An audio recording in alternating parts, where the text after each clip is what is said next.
Hello guys! Welcome to a new vlog. Ayan guys, ang dami nila. Ayan. So, yung iba hindi na pwede. Ito kasi pag bumuka, malalagas na kaagad. So, ewan kung ano ang kukunin ko. Kasi yung iba mayroon pang ano. Ito yan. Tsaka mahangin ngayon. So, today is Friday. Ayan. So, mamimitas na ako.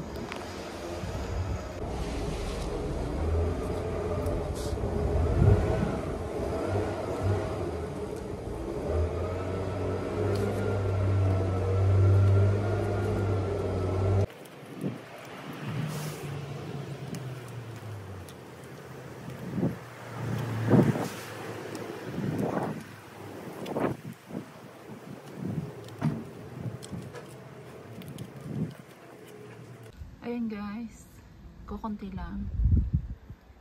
Mayroon pa. Kasi mayroon sila ano, hindi pwede. So, lipat tayo dito. Marami dito yung mga yellow. Ayan. Ayan, yellow.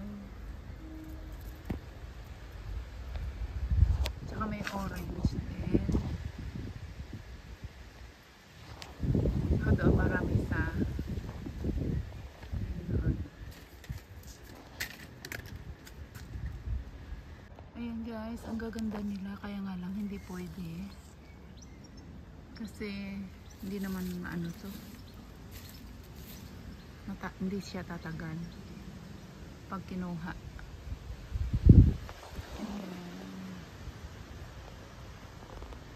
So ayan guys, yung harvest ko today. Ayan. So, hinarvest ko na lang yung yellow kasi sayang naman.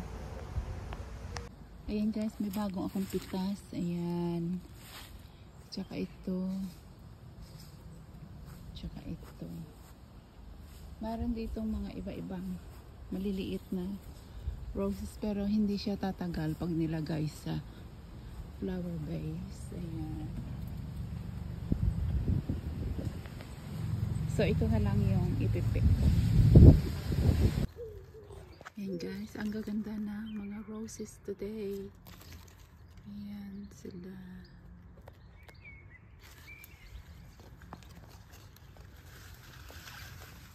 Ayan.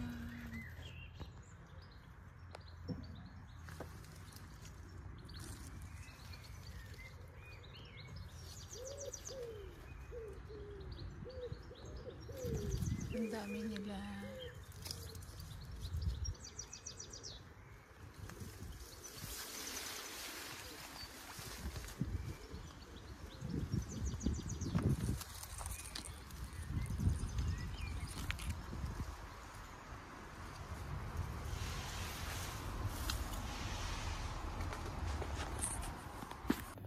So, ayan na siya guys.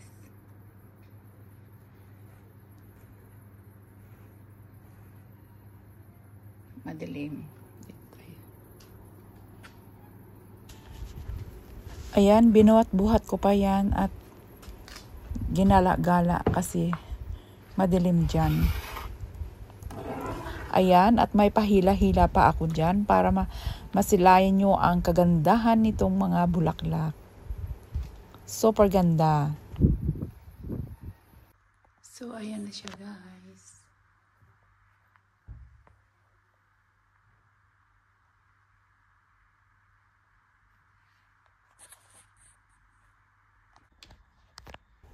At ito pa ang iba kong mga pinitas. Ang ganda. Super ganda ng mga kulay nila.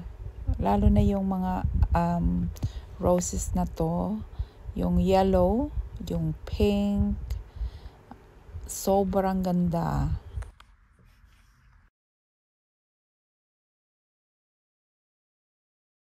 At especially ito yung ano, yung orange na to na tuwing taon ay talagang super ganda sila pag namulaklak. Yung yan, yung orange na yan. Paisa-isa siyang namumulaklak pero super ganda. At itong yellow naman is ano siya, hindi siya tatagal pero sayang kaya kinuha ko na lang. Madali silang malanta kasi dito sa amin sa loob ng bahay ay yung temperature ay steady siya na mainit kasi mayroon kaming mga matatanda kaya kailangan ng mainit parati kasi nilalamig sila. Ayan. So yun ang aking mga harvest. Super ganda. At ito ang titingkad ng mga kulay. Sana meron din sa atin sa Pilipinas, no? At saka ito ay namumulaklak only beginning ng summer. Tapos sa kalagitnaan ng summer ay sila unti-unting namamatay kasi ano sila, lalo itong yung pink na to kasi mayroon silang mga insekto na tinatawag na aphids, so kinakain sila at ayan mahihinto ang kanilang pag blossom. Ayan, ito naman is yung pink na to, grabe siya pag namulaklak pero hindi siya pwedeng ilagay sa flower vase kasi kahit isang araw lang hindi siya tatagal. Pero super ganda siya. Talagang ang lamig sa mata pag nakikita nyo guys. Hindi ko lang alam kung ano ang tawag nito pero super ganda siya. At ito naman ay para isa siyang puno. Parang puno siya. Tapos yung bulaklak niya is naghahanging down, hindi siya pataas. Siguro sa kabigatan ng mga bulaklak is para siyang yumuyuko. Ayan, super ganda. Pero hindi ko lang alam kung ano ang pangalan nitong bulaklak na ito.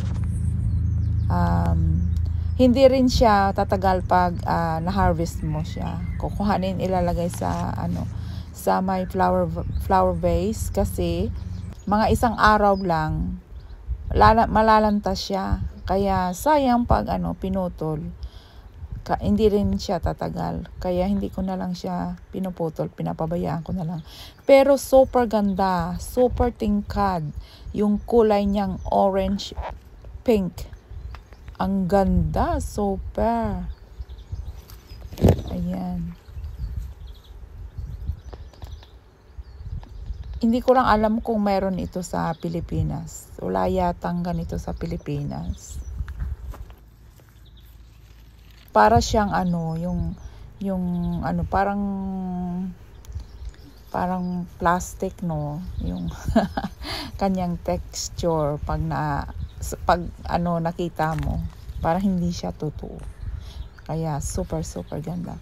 So hindi ko lang alam kung ano ang pangalan nito. Pero para siyang puno, guys.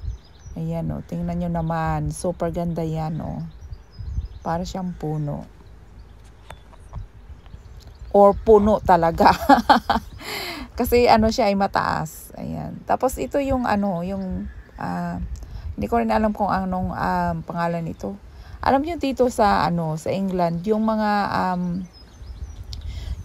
nito, yung mga puno, mga nag-iiba-iba yung mga kulay nila pag sila ay nag-blossom o nagdahon or sometimes o di kaya tuwing autumn, ayan, umiiba din yung mga nila, yung mga kulay ng mga dahon. Pero itong bulaklak is super ganda. At ito naman is para siyang pabilog-bilog, ayan, para siyang hydrangea. Yung tawag sa atin dyan sa Pilipinas is million flowers. Pero ito siya sa puno rin. Puno din siya. Mataas ito yung puno na to. Pero hindi ko lang nga lang alam kung ano din ang kanilang pangalan. Kasi ano na to old tree. Ayan. Tapos ito, super ganda din. Ang mga halaman ng amo ko dito is napakaganda. Ngayon ko lang nakita sa buong buhay ko. Kaya ayan.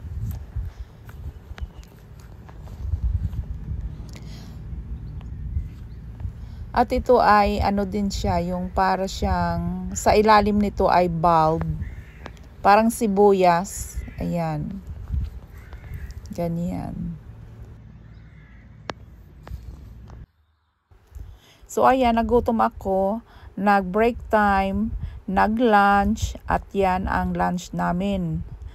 Liver pate, tsaka yung cheese. At pagkatapos, balik na naman sa trabaho. Pero dito ako nagdiretso sa, ayan, sa restaurant. Ito yung mga nililinis ko pag Monday and Tuesday. So, ang tahimik kasi walang tao, sarado yung restaurant. Ayan, ganda ng paligid. Ayan. So, Monday and Tuesday, ako lang mag-isa dyan. Minsan, nandyan si Joe. Minsan, wala. Kaya, ayan, super ganda. Especially, kung mainit. Ayan. Pero pag winter, parang nakakatakot kasi. So, quiet. Ayan.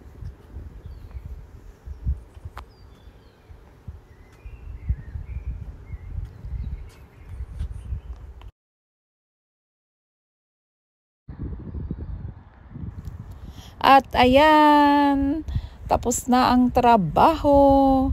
Uwian time na naman. Ayan, alas 5 na ng hapon at uwian time na. So, sa pag-uwi ko, ito ang aking view. Super ganda. Ito yung lake. Ayan. Iba-iba din ang kulay ng mga halaman. At sa mga bago lang dito sa aking channel, please huwag kalimutang i-like, subscribe, at push the notification button para sa mga bago kong mga palabas. At maraming salamat sa inyo guys, sa inyong pagsuporta sa panood sa aking video. Thank you very, very, very much. At God bless us all. Ayan, yan lang ang aking video for today. Thank you guys.